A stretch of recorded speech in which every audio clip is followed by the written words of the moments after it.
On marche dans la rue, on se croise, pas de sourire, pas de regard, non surtout pas. On regarde devant soi. Un gars peut crever par terre, il sera trop bas pour qu'on le voie. Il est majeur, c'est bon, c'est un homme, elle est majeure, elle est prête, elle doit s'adapter sans apprendre à la vie d'adulte. Et ça critique, ça se bouffe entre eux. Le collègue raconte au collègue ce qu'il a fait hier, pendant que le collègue se prépare à renchérir et à baver sur Claudine parce qu'elle était pas présente au pot de départ de Gilbert l'ancien. Gilbert qui a passé son métier à commander les autres avec mépris parce qu'on lui a dit qu'il était chef. Maurice qui est d'accord avec Gilbert mais aussi avec Claudine parce qu'il faut bien être bien vu.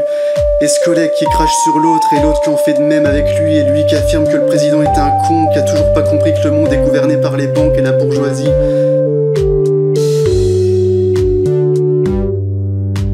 Hélas, je suis né dans la classe moyenne, pas la chance d'avoir des millions sur le compte avant même d'exister, et au fond ça me convient. Mais comment vais-je faire quand je verrai 100 personnes à la rue à la sortie de chez moi? On me rabâche que je ne peux rien y faire, que c'est de l'impuissance. Moi j'y vois de la lâcheté quand même.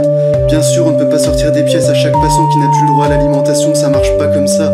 Alors je vous le demande, que fait-on? Je m'adresse à vous les hauts classés.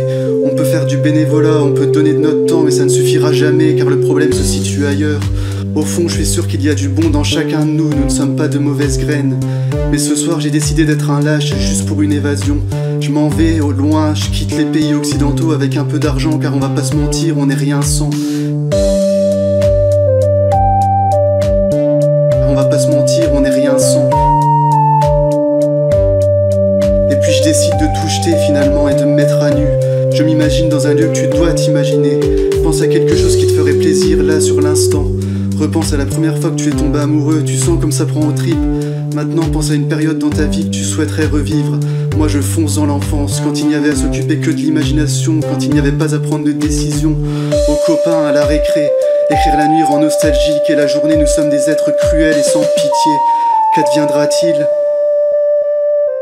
Qu'adviendra-t-il?